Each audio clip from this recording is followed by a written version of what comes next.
I think I'm going to come back to the word refreshing about your content, what you put out there, is what you're grateful for isn't anything special per se. Right. I mean, yeah, like a rock that's so ordinary, and yet it's something to be grateful for. And to tie back into your point of TikTok and why were you going to be upset about it? Because it was something you're grateful for in the first place. And thinking about loss in that way of the Yes. only reason loss affects us is because we had an attachment to us that positively impacted our lives. That reframing is very, very powerful. I think misunderstood often. Yes. And reframing is a lot of what I do. We talk about gratitude, but really a lot of what I do is reframing and perspective shift. Um, and again, I just want to clarify with all of this. I've had some people, a few, that are like, oh no, toxic positivity.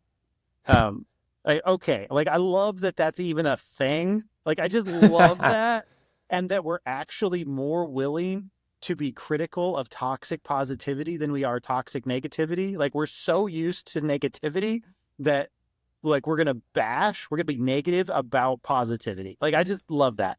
But That was my next question. That's so funny you brought that up. That's awesome. but one of the things that I want to make very clear is all emotions are valid. And so I am doing a channel specifically focused on gratitude. But if you do a one-on-one session with me, it is not going to be, I don't want to hear anything negative from you today because this is all focused on positivity and blah, blah, blah, blah, blah. And we're just going to reframe everything. No, grief is real. Loss is real. Anxiety is real. Depression is real. All of these things are real. I'm not denying their existence in my approach to life. I am simply saying you recognize this set of emotions already. There's more. And that's my thing is broaden this. Like Mhm. my grandmother died while I was in my negative mental health condition before. Well, she was actually one of the first things I wrote in my gratitude journal was I am grateful for my grandma. So this was all happening. It didn't throw me into it. I was already in this negative mental health state. And then this happened. And I was very close to her. It was a difficult time in my life. In no way am I going to say I should not have felt hurt, pain, and sadness over her loss. Oh, yes, absolutely. You're not healthy if you don't feel those negative emotions. But at the same time, when I broaden my perspective, I'm so grateful. Like I become overwhelmed with this feeling that like that's my grandma. That amazing person that I love so much is my grandma. And I got to know her for all of these years of my life.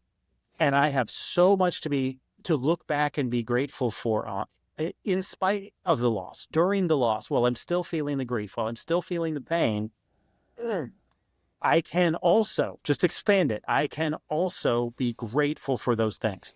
And that has been just a radical transformation. Everything that makes you angry points to something you're grateful for. Everything that frustrates you points to something you're grateful for. Every single thing that makes you sad points you to something you're grateful for. And we've got people going around that are angry, frustrated, and sad and cannot come up with anything they're grateful for. Well, tell me what you're mad about, and I'll tell you what you're grateful for. Hands down. Mm, wow, that's powerful. I love that.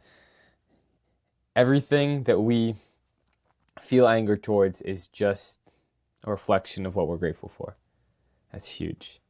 Um, so going back to that toxic positivity, I'm really interested. You touched on it briefly. I've heard that in my life as an adjective, and I think it's almost like another reflection of you're a tryhard if you've heard that. Like, oh yeah, we're gonna hate on you because you're trying hard in this. It's like where negativity is so deeply rooted in society that we're bringing down others for being positive or being the opposite. I want you to touch on that and kind of explain to me why you think that is. Wow, I've got a whole lot I can say on that. I believe that we are intentionally trained in negativity. Um, some like just start when you're growing up. Your home life starts this. This is what was the attitude in your home. Like some homes lean more positive, some homes lean more negative, and that has to do with the choices of your family members. So that's not something that you're like necessarily responsible for, but it starts there. But we're just going to talk about news media and culture for a second. The news most of the time does not make money by talking about positive things. Mm. And I believe that our immersion in constant news trains our brains to constantly look at the negative. And then, so on the one hand, you have the news. On the other hand, you have social media. And it has been demonstrated that social media can have a very negative effect on mental health. And so one of the reasons why I'm here, why I exist in the social media realm, is because I am trying to change that. And I have had so many people say, like, I'm just scrolling through and this is like, you're not good enough. And the next reel is like, your relationships are all terrible. And the next reel is, this is something you should have had. And the next reel is like, today I'm grateful for salt. And they're like, what just happened on my feed? And that's not an accident. Like, that is part of my mission on social media, is to be here to make this a more positive place. We can all sit around and say, oh no, it's terrible, it's negative, and we should, it's a bad thing. Like, or we can get in there and change it. And I'm here to get in there and change it. So fundamentally, yes, I believe that we are actually trained in negativity. Part of this is family, part of it is culture. There are literally some countries where the entire country is so trained in negativity that to say something positive in public is viewed as a negative thing. I'm not going to say any names, but that's reality in some places. And I am waiting for an invitation from the tourism board to come change your country. So I we'll can say start there. France is one of those countries.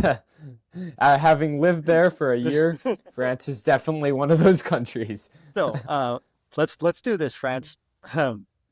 Anyway, so I don't think it's something necessarily that we've done to ourselves personally. I think it's cultural that is just so constantly trained. And I will say, I really, really appreciate the branches of media, or the pieces of various media companies that intentionally focus on positivity.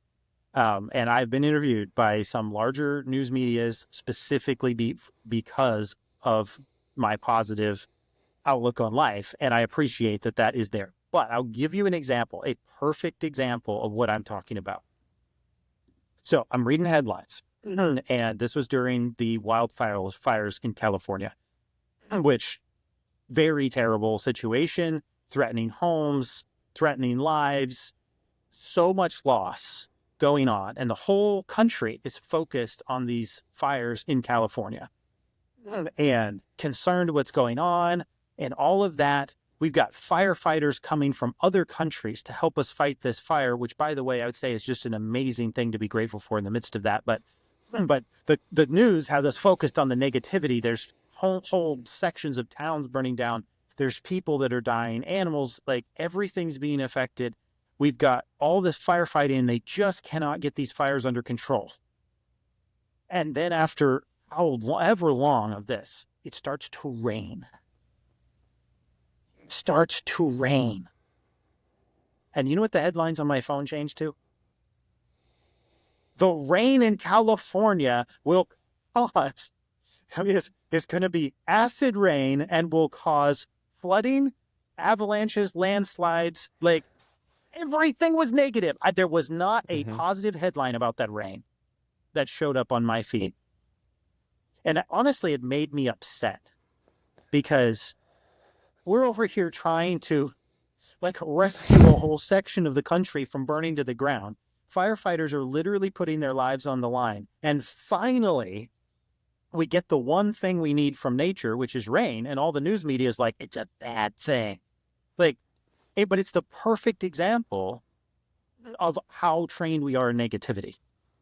So what happens? So I post, I'm grateful for the rain in California. And of course, someone commented on there and said, didn't you know it's causing mudslides? Like, yes, it's also putting the fire out.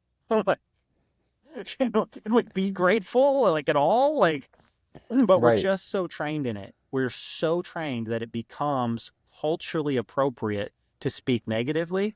And when you when you go against that cultural standard, then you can get labeled as toxic positivity, because we all have this like subconscious cultural agreement that all we're going to talk about is negative things.